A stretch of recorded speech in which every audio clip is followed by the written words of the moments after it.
I don't think the honesty is what the newspapers and magazines make it out to be, what the articles make it out to be. Sal Mineo was one of Hollywood's most promising young actors in the 1950s. He received 2 Oscar nominations before turning 20 and was known as both a heartthrob and a fearless performer who wouldn't let studios control his career choices. By the mid-1970s, after years of struggle, he was finally making a comeback. Then one night in 1976, everything ended in a moment of senseless violence. The truth about what happened that night wasn't what people wanted to believe, and it took years before the real story came to light. Mineo's life story reads like a Hollywood script, but without a satisfying ending. He was a boy from the Bronx who shot to stardom, only to find himself trapped in an industry that wasn't kind to outsiders. When he died in 1976, the newspapers didn't just report his death, they speculated, gossiped, and turned his final moments into something scandalous. The public wanted drama more than facts, and for decades, rumors clouded the truth. Eventually, the real explanation did emerge, and it turned out to be both simpler and more heartbreaking than any conspiracy theory. The mystery was never the kind of story Hollywood likes to tell. It was far colder and more random than that. Early life and rise to fame. Salvatore Mineo Jr. was born on January 10, 1939, in the Bronx, New York. His parents were Sicilian immigrants who ran a small coffin-making business. The Bronx was a tough neighborhood for kids in those days, and Sal was restless and quick-tempered. He often got into trouble, and by age 12, he had been arrested for robbery and spent time in juvenile detention. That could have been the beginning of a life of crime, but a teacher saw something special in him. She noticed how he could command attention in a room, even when he was misbehaving, and she encouraged him to try acting classes.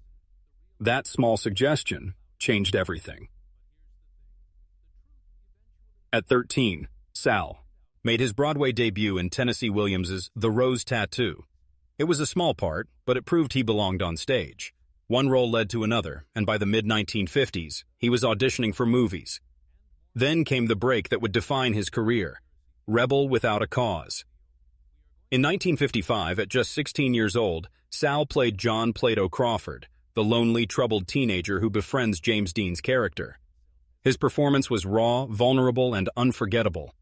It earned him an Academy Award nomination for Best Supporting Actor, making him one of the youngest nominees in Hollywood history. Overnight, he became a star. Studios wanted to capitalize on his sensitive, soulful image, but Sal didn't want to be just another teen idol. In 1960, he starred in Exodus as a Jewish refugee, a role that earned him his second Oscar nomination before his 22nd birthday. It seemed like there was no limit to what he could achieve. He had the looks, the talent, and the respect of Hollywood's best directors and actors. He was making good money, meeting legends, and building the kind of career most actors could only dream of. The struggles of the 1960s. The 1960s started well for Mineo, but Hollywood was changing, and not in his favor. After Exodus, he landed some solid roles, but studios kept seeing him as the sensitive outsider type. By his 20s, the teen heartthrob label had stuck, and casting directors struggled to imagine him as anything else. He also didn't fit Hollywood's idea of a leading man. He was shorter than most male stars and Sicilian-American in an industry obsessed with all-American looks. He was willing to take risks with roles that made producers nervous. Rumors about his sexuality, though never confirmed publicly, only added to their hesitation in an era when Hollywood was still deeply conservative about such matters. By the mid-1960s, offers for G-films had dried up. He turned to television, appearing in shows like The Patty Duke Show and Combat, but the pay and prestige were nowhere near what he had known as a movie star. Determined not to fade away, Sal returned to stage work. He starred in plays like The Rose Tattoo and Fortune and Men's Eyes, the latter dealing openly with homosexuality in prison, a bold choice for the time. He also began directing, most notably working on P.S. Your Cat is Dead, a dark comedy about a struggling actor who takes a burglar hostage. Sal poured years into this project, seeing it as both art and a path back into the spotlight. The comeback begins. By the early 1970s, there were signs of a comeback. He was cast in a new television series and had promising directing opportunities lined up. Friends noticed he seemed more optimistic than he had been in years. After a long period of professional frustration, he was finally getting work that excited him again. By early 1976, during rehearsals for P.S. Your Cat is Dead in Los Angeles, Sal seemed to be in the best place he had been in years. He was confident, busy, and looking toward the future. He had no way of knowing that those rehearsals would be his last. The night everything changed. February 12, 1976 was supposed to be an ordinary night for Sal Mineo. He had spent the evening at the Westwood Playhouse rehearsing P.S. Your Cat is Dead. The production was going well, and he was throwing himself into it with the same intensity that had fueled his early career. By all accounts, he was in high spirits that night, joking with his castmates, fine-tuning scenes, and talking about future projects. Around 9:30 that evening, Sal got into his small, light-colored Datsun and headed back to his apartment in West Hollywood. He lived on Holloway Drive, a street lined with low-rise buildings and palm trees, tucked away from the main roads. The neighborhood was lively during the day, but had a darker side after sunset. Petty theft, break-ins, and street crime were common problems. He pulled into the alley behind it, as building, the kind of narrow space where headlights throw long, distorted shadows against brick walls. Neighbors later remembered hearing a brief, sharp commotion, not a long struggle, but the kind of sound that makes you stop and wonder if you actually heard anything at all. In that alley, just steps from his door, someone came up behind Sal and stabbed him in the chest. The blade pierced his heart. It happened so quickly that there was no time to call for help and no chance to fight back. Wounded, Sal staggered toward the back entrance of his building, leaving a trail of blood behind him. He collapsed near the steps, where neighbors soon found him. Someone ran to call an ambulance while others tried to keep him conscious, talking to him and urging him to hold on. But the injury was too severe. Paramedics arrived quickly, but by the time they got him to the hospital, Sal Mineo was pronounced dead. He was 37 years old. The investigation begins. At first glance, it looked like a possible robbery. The area was known for muggings, and the attack had all the signs of street crime. Sudden, brutal, and over in seconds. But when police examined his body, they found something strange. His wallet was still there. His keys and watch were untouched.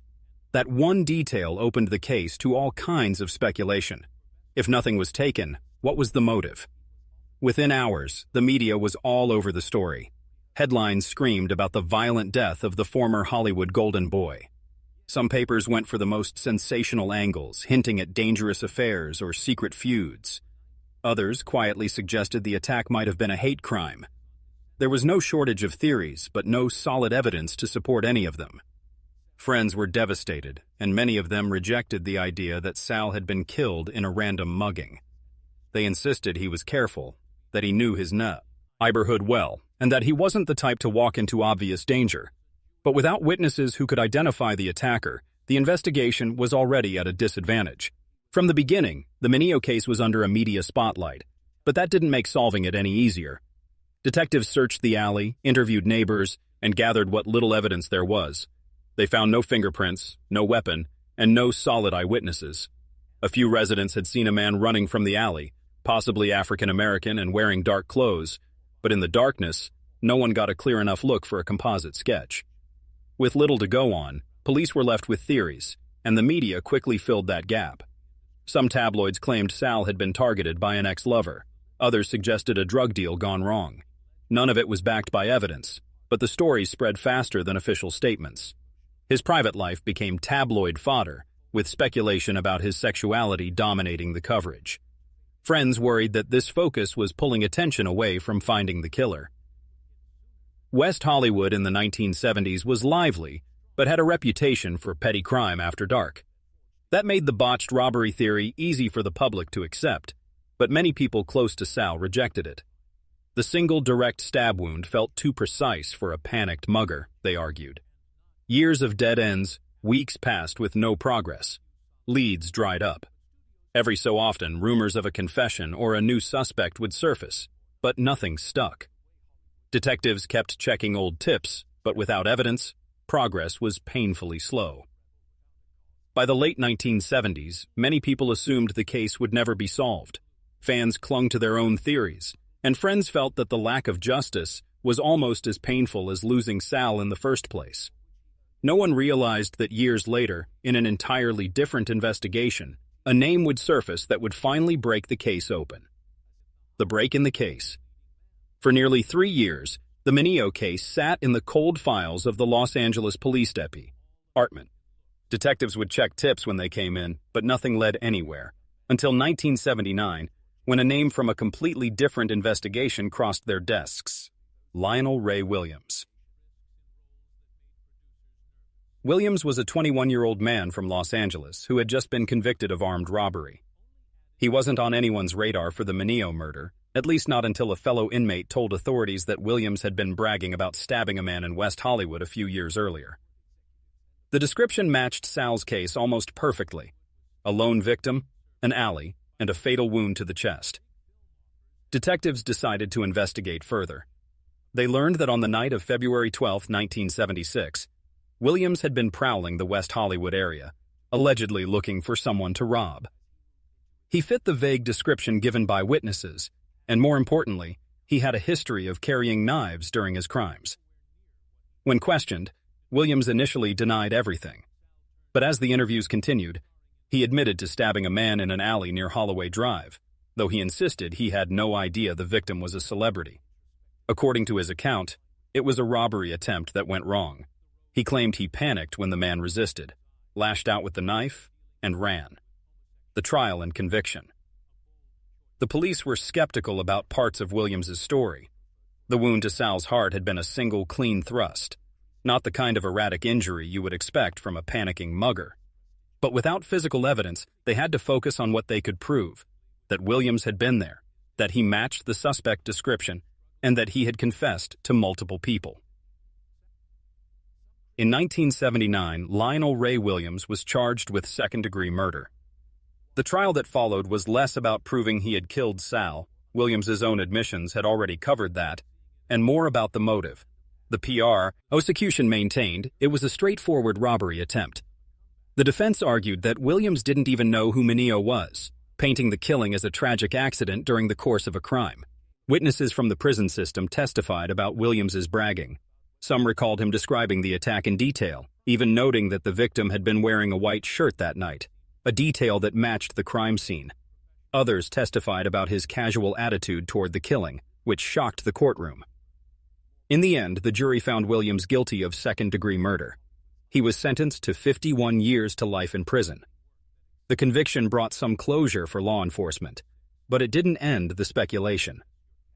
Lingering questions and acceptance. For many of Sal's friends and fans, the official story felt incomplete. They couldn't reconcile the idea of a completely random street mugging with the precision of the wound or the fact that nothing had been stolen. Some believed Williams was covering for someone else. Others thought he had been hired, though no evidence ever supported that theory. You would think that once a killer is caught, tried, and convicted, the story would be over. But in Sal Mineo's case, the opposite happened. The conviction of Lionel Ray Williams in 1979 should have put an end to the questions, but instead, it seemed to give the mystery a second life. Part of the problem was that the official explanation never felt right to many people. Sal had been stabbed once, with precision, directly in the heart. It wasn't the messy chaos most people associate with a botched street robbery. And for those who knew him, the idea that he would have fought back against a mugger didn't seem right. He was careful and street smart, more likely to cooperate than to resist violently. Then there was the fact that nothing had been taken. Not his wallet, not his watch, not his keys. To some people, that single detail was the biggest hole in the robbery gone wrong theory. If Williams had truly set out to rob Sal, why would he flee without grabbing a knifing, especially after stabbing his victim? The truth emerges. Over time, new insights began to surface, not in the form of shocking new evidence, but through the gradual accumulation of small details from people involved in the case. Detectives who had worked the file spoke more candidly in later interviews. They explained that while the wound appeared precise, it wasn't necessarily surgical. A strong, lucky thrust from a man experienced in street violence could hit the heart cleanly, As for the lack of stolen items, police noted that in some muggings, especially when the attacker panics after realizing they've seriously hurt someone, the instinct is to run rather than stick around to take anything. Witness accounts from that night, once vague, were also re-examined in the context of Williams's arrest. Several neighbors had seen a man matching his description lingering in the area before the murder, not following Sal specifically, but scanning the street for opportunities. That supported the theory that Sal wasn't targeted as a person, but as someone who happened to walk into the wrong place at the wrong time. Even the supposed confessions Williams made in prison fit the profile of a criminal who had committed an opportunistic crime and later used it to boost his reputation among other inmates. He never hinted at being hired, never mentioned knowing who Sal was before the stabbing, and never described any personal motive. By the late 1990s and early 2000s, those close to the investigation began speaking more openly about their belief that the case really was, as the jury had concluded, a tragic random act of street violence. It wasn't the dramatic Hollywood ending people had imagined. It was something far colder, meaningless, preventable, and devastating in its simplicity. A life cut short, for many people, that truth was harder to accept than any conspiracy theory. Because it meant there was nothing deeper to uncover, no mastermind to blame, no secret feud to reveal.